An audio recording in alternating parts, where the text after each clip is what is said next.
Friends, urinary complaints के बारे में बात कम की जाती है क्योंकि लज्जा और शर्म में बहुत बार आप अपने आप को डॉक्टरों को बता नहीं पाते। आपकी यूरिनरी कंप्लेंट्स आपके यूरोलॉजिस्ट आप तक आगे ले जाते हैं और ट्रीटमेंट को क्योर में बदलते हैं। औरतों में यूरिनरी प्रॉब्लम्स सैडली बहुत कॉमन है और औरतें यूरोलॉजिस्ट के पास पहुंचती ही नहीं है। वो अपने फैमिली डॉक्टर्स को बचाती हैं, गायनेकोलॉजिस्ट को बताती हैं और ये सब डॉक्टर्स अपने में बहुत बिजी होते हैं। एक यूरिनरी प्रॉब्लम जो हम औरतों में डिस्कस करना चाहते हैं जिसे कहते हैं यूरिनरी इनकॉन्टिनेंस, यूरिन का लीक हो जाना, यूरिन कंट्रोल ही ना हो पाना, जब हम टॉयलेट तक पहुंचना चाहते हैं उससे पहले ही पेशाब निकल जाना। ओवर एक्टिव ब्लैडर वो सिचुएशन है जहां हमें बार बार यूरिन जाना पड़ता है। वो सेंसेशन जिसे अर्जेंसी कहते हैं कि अब हम कंट्रोल ही नहीं कर सकते, टॉयलेट तक जल्दी पहुंचो, या फिर अर्ज इनकॉन्टिनेंस जहां पेशाब टॉयलेट पहुंचने के पहले ही लीक हो गई और हम कई महीने कई रोज सालों से डायपर्स पहन रहे हैं। तो फ्रेंड्स, ओवर एक्टिव ब्लैडर औरतों की बहुत ही कॉमन प्रॉब्लम है। उम्र के साथ बहुत बार माताओं में और दादी अम्मा में ये प्रॉब्लम बढ़ती जाती है। यूरिनरी इनकॉन्टिनेंस की प्रॉब्लम बहुत बार अनदेखा किया जाता है, लोग बताते नहीं है, पानी कम पीते हैं, घबराते हैं, शर्माते हैं, डायपर्स पहनते हैं, इन्फेक्शन होता रह जाता है। दूसरी यूरिनरी इनकॉन्टिनेंस की प्रॉब्लम जो औरतों में होती है वो होती है जब हम खांसी करते हैं, चिल्लाते हैं, हंसते हैं, झुकते हैं या कुछ काम करते हैं, सीढ़ियां चढ़ते हैं या छींकते हैं। अगर उस समय यूरिनरी लीक हो जाता है तो ये औरतों में 20 साल से 80 साल में कभी भी हो सकता है, बिकॉज ये पेल्विक फ्लोर का जो ढांचा है वो औरतों की धीरे धीरे कमजोर होती जा रही है। इसे हम स्ट्रेस इनकॉन्टिनेंस कहते हैं।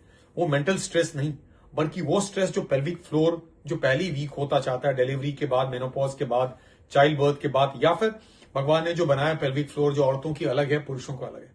तो स्ट्रेस इनकॉन्टिनेंस ट्रीटेबल ही नहीं, क्योरेबल है।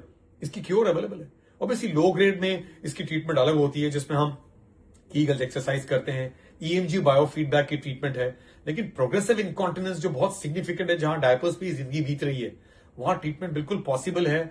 हम टीवीटीओ जैसी ट्रीटमेंट करते हैं, प्यूबोवाजाइनल स्लिंग की ट्रीटमेंट करते हैं। छोटी सी सर्जरी आपकी लाइफ को ट्रांसफॉर्म करती है जो कई सालों से डायपर्स पे बीत रहा था। तीसरी यूरिनरी कंप्लेंट जो औरतों के बारे में बताना बहुत जरूरी होगा वो है यूरिनरी इन्फेक्शन जो बार बार औरतों में होता है। ये होता ही क्योंकि जिस तरह का अंग बना हुआ है वहां बैक्टीरिया बैठे ही रहते हैं और ये बार बार जलन होना, पेशाब करते वक्त जलन, पीड़ा होना, बार बार जाना, इन्फेक्शन होना, बुखार होना, ये भी औरतों में कॉमन है। और रिकरेंट यूटीआई अनफॉर्चुनेटली कॉमन होता है। ये भी आपके यूरोलॉजिस्ट ट्रीट कर सकते हैं। याद रखिए, जो यूरिन सैंपल देती हैं आप, वो देते वक्त यूरिन का पहला सैंपल नहीं दिया जाता। पहले सैंपल में हर समय पस सेल्स और बैक्टीरिया देखने को मिलता है, बिकॉज वो इंट्रोइटस हर समय सॉइल्ड है। तो यूरिन का सैंपल हर समय नीचे अच्छे से साफ करके फुल ब्लैडर में पेशाब करते वक्त पहला छोड़ के बीच का ही दिया जाता है। कोई जरूरी नहीं सुबह 6 बजे दें, ये कभी भी दे सकते हैं। और चौथा जो बहुत इंपॉर्टेंट प्रॉब्लम है जो बिल्कुल अनदेखा होता है, जिसे कहते हैं interstitial cystitis bladder pain syndrome. Bladder भरते वक्त हमें पता ही नहीं चलता। जब ब्लैडर बहुत भरता है तभी हम टॉयलेट जाके यूरिन पास करते हैं। उनके बारे में बात करते हैं जिनको ब्लैडर भरते वक्त जलन, दर्द, पीड़ा हो रही है। ये कई महीने, कई सालों से चल रही है, अब इसकी प्रकोप बढ़ती जा रही है। ब्लैडर भरते वक्त नीचे जलन है, दर्द है, पीड़ा है, यूरिन रोक ही नहीं सकते। जाके यूरिन पास किया तो थोड़ा आराम मिला।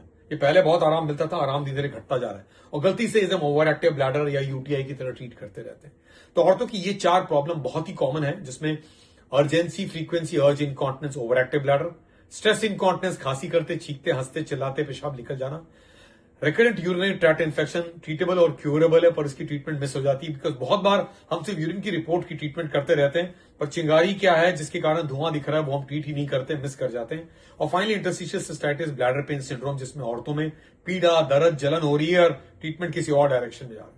उम्र बढ़ते वक्त जब पीरियड्स बंद होती है तो उनकी भी पेशाब की रास्ता सिकुड़ती है और पेशाब खुल के नहीं आता, जिसमें पेशाब की फ्लो घटती है। इसकी भी ट्रीटमेंट अवेलेबल है। ये सब चीजों के बारे में औरतों में जानकारी कम है और इस जानकारी को बढ़ा करके आगे ले जाने के लिए अवश्य हमें आप तक बात करने की जरूरत होती है। कोकिलाबेन धीरूभाई अंबानी अस्पताल में इन सब सब्जेक्ट्स की ट्रीटमेंट डिपार्टमेंट यूरोलॉजी में हम करते हैं और करते वक्त इसको अवेयरनेस के लिए आप तक पहुंचने की कोशिश करते हैं। बहुत धन्यवाद।